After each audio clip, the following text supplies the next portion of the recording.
Hello दोस्तों, हम लोग पिछली वीडियो में पढ़ चुके हैं संविधान के बारे में हम लोग शुरुआत किए थे। उसमें हम लोग का अनुसूची वाला भाग चल रहा था, तो एक बार हम लोग रिवाइज कर लेते हैं। तो संविधान के पहले अनुसूची में है भारत राज्यों का संघ है, एंड दूसरे में वेतन, किसी भी मंत्री का वेतन, एंड तीसरे में शपथ, किसी भी मंत्री को क्या शपथ दिलाना है वो, और चौथे में राज्यसभा। राज्यसभा से तात्पर्य है किसी भी राज्य में कितने क्षेत्रफल देना है, क्या उसमें नियम कानून लगाने हैं, वो हो गया।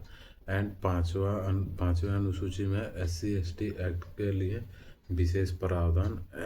एंड छठे में है पूर्वोत्तर राज्य, जिसमें असम, मिजोरम, त्रिपुरा, मेघालय आते हैं।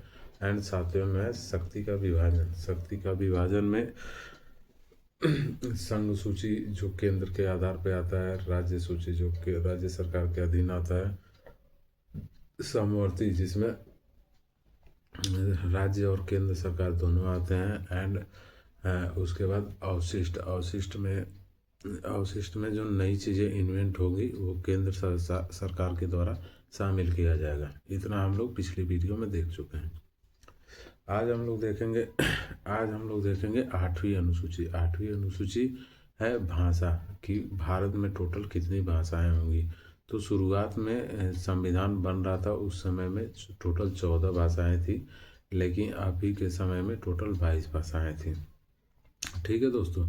और उसके बाद से अभी फिर नवी अनुसूची में भूमि सुधार में संविधान में पहला संशोधन किया गया, जिसमें भूमि सुधार में जमींदारी को ख़त्म कर दिया गया। ठीक है दोस्तों। फिर हम लोग देखेंगे अनुसूची 10 में, इसमें 92 संविधान संशोधन के द्वारा इसे अनुसूची में शामिल किया गया। दल बदल पार्टी शासन मतलब ये होता है कि कोई भी नेता चुनाव से पहले अपना किसी भी पार्टी में जाए या आ सकता है। चुनाव के बाद ये नहीं कि मेरे को कम वोट मिला तो मैं दूसरे पार्टी के में जाके उसको मेजोरिटी में पार्टी सरकार बना लूँ, तो ये नहीं होगा। तो ये राजीव गांधी की जब सरकार थी तब इसे लागू किया गया। फिर 11वें अनुसूची में पंचायत को शामिल किया गया। 73वें संविधान संशोधन 1993 में पंचायत राज्य को शामिल किया गया। फिर उसके बाद से है नगर पालिका को इसमें 12वें अनुसूची में रखा गया है। ठीक है दोस्तों। तो और इसमें के अतिरिक्त हम लोग देख लेते हैं टोटल जो बड़े काम होंगे उसके लिए केंद्र सरकार होगी, जो छोटे काम होंगे उसके लिए राज्य सरकार होगी।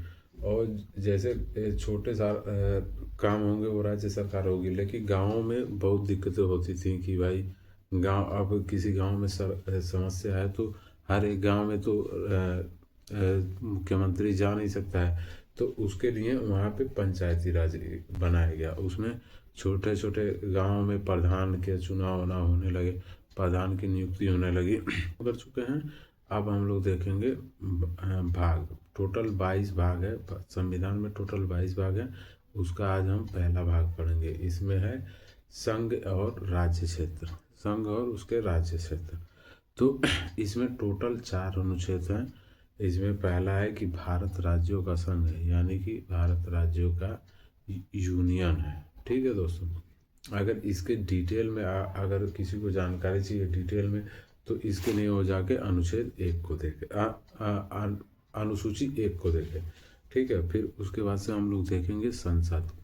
उसके बाद अनुच्छेद 2 में क्या किया गया, संसद किसी भी विदेशी राज्य को भारत में मिला सकती है, ये अनुच्छेद 2 में कहा गया है। इसमें जब विदेशी राज्य को संसद मिलाएगी तो उसमें राष्ट्रपति भी हस्तक्षेप नहीं कर सकते। तो ये 2 में गया। जैसे इसका एग्जाम्पल, सबसे बड़ा एग्जाम्पल है सिक्किम पहले भारत का हिस्सा नहीं था, लेकिन उसमें 35वें संविधान संशोधन के तहत उसे सह राज्य बनाया गया, और 36वें संविधान के तहत उसे पूरा राज्य, भारत का 22वां राज्य बनाया गया। ये 16 मई 1975 को सिक्किम को भारत का 22वां राज्य बनाया गया। और अनुच्छेद अब तीसरा देखते हैं। अनुच्छेद तीसरा है, संसद किसी भी राज्य में तोड़ फोड़ करके किसी नए राज्य का निर्माण कर सकती है, या किसी एक राज्य को किसी भी दूसरे राज्य से मिला सकती है, या नए राज्य बना सकती है। ठीक है, ये अनुच्छेद 3 में है, और इसमें राष्ट्रपति हस्तक्षेप नहीं करेंगे। और अनुच्छेद 4 हम लोग देखते हैं। अनुच्छेद 4 क्या कहता है कि जब संसद अनुच्छेद 2 और 3 अप्लाई करेगा तो उसमें राष्ट्रपति कोई भी हस्तक्षेप नहीं करेंगे। राष्ट्रपति को ये अधिकार होता है कि अनुच्छेद 368 के तहत वो हस्तक्षेप कर सकते हैं, लेकिन इसमें जब संसद अनुच्छेद 2 और 3 को अप्लाई करेगा तो उसमें राष्ट्रपति हस्तक्षेप नहीं कर सकते। ठीक है दोस्तों, आज हम लोग टोटल ये 4 भाग 1 के 4 अनुच्छेद 4 तक पढ़े हैं। अगले नेक्स्ट में हम देखेंगे आगे इसकी